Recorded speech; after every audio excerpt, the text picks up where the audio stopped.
Hey guys, this is Yu-Gi-Oh! Gamer X and I'm gonna show you my Gravekeeper deck today. I will first show you some of the cards and then explain some combos or my favorite hands. So let's start off with the monsters. At first we have one Caius, one Gravekeeper's Chief, two Gravekeeper's Visionary, one Gale, two Assailants,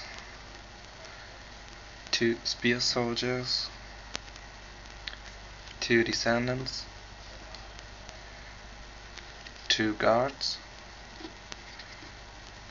three Commandant, and finally one of the most important monster cards, three Spies. Now let's go for the spell cards. Lightning Vortex, Giant Trunade, 3 times Book of Moon,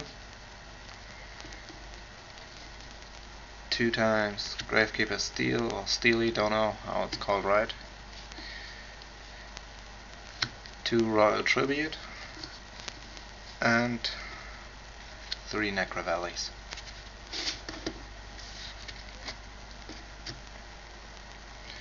Now for the traps, 2 Bottomless,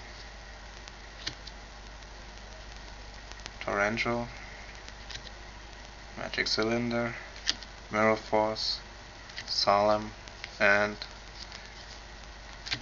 3 Rite of Spirits. The Rite of Spirits I choose instead of Call of the Hornet or anything else is just simply it's unaffected by Necro Valley, and you can choose if you want to special summon the monster in attack or defense position. And most important, this card, if it's played and the monster is special summoned, goes to the graveyard and you have no weak point of your special summoned monster. That's the simple reason for Rite of Spirits, and it can be really annoying for your opponent. Now I'm gonna show you my favorite starting hand. We have Necro Valley along with Royal Tribute, Stealing, 1 Spy, and the other 2 doesn't really matter. Let's say it's not necessary if it's a Descendant and a Guard, or it just has to be 2 monsters to work best. Or you have, instead of these 2, you can even have the tribute monsters like Visionary and the Chief works too.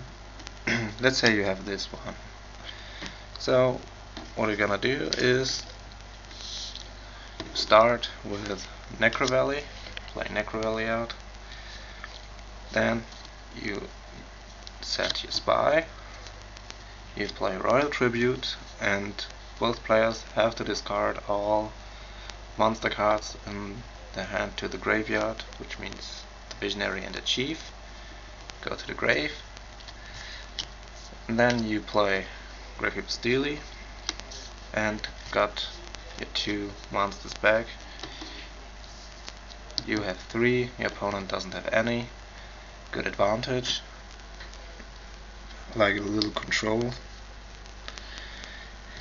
So your opponent's turn, maybe he said something.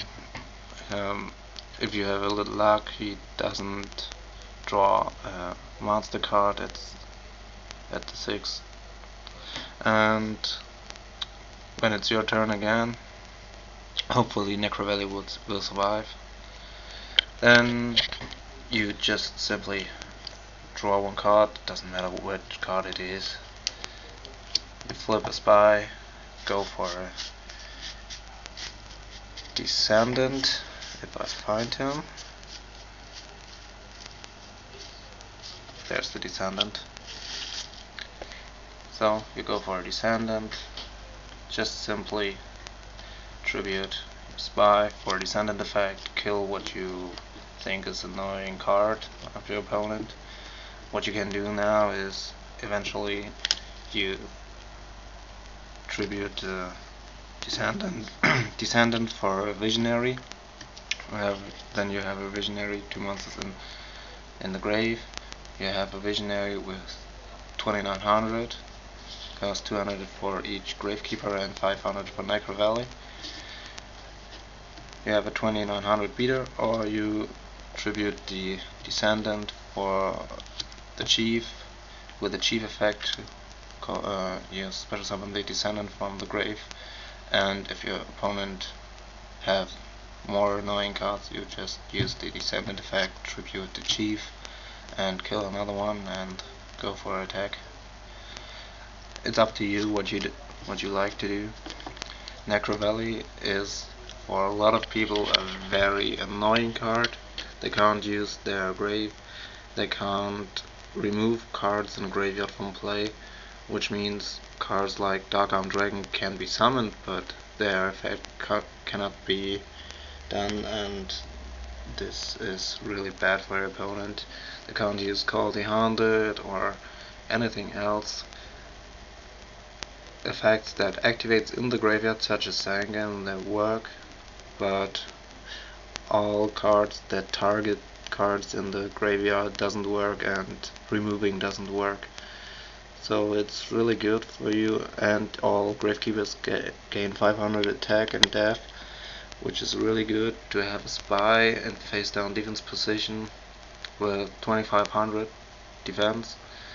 It's good to keep him alive, to search out and special summon your Descendant and use Descendant effect to kill an opponent's card by tributing your Spy. And your Visionary, which is one of the best cards in the deck. You can, with cards like Gravekeeper Steely, you should always play Gravekeeper Steely in a Gravekeeper deck with Visionary, cause your Steely gives you an hand advantage, and your Visionary can't be destroyed if you discard a Gravekeeper from your hand. And this would mean if your Visionary would be destroyed, you just discard one Gravekeeper which you got back from the grave by Gravekeeper Steely. You discard it, you keep him alive, and because of your discarding, your Visionary gets stronger by 200. It's really good. And yeah, that's for now. That's my version of a Gravekeeper deck. I hope you all like it. Feel free to comment and subscribe, and see you next time.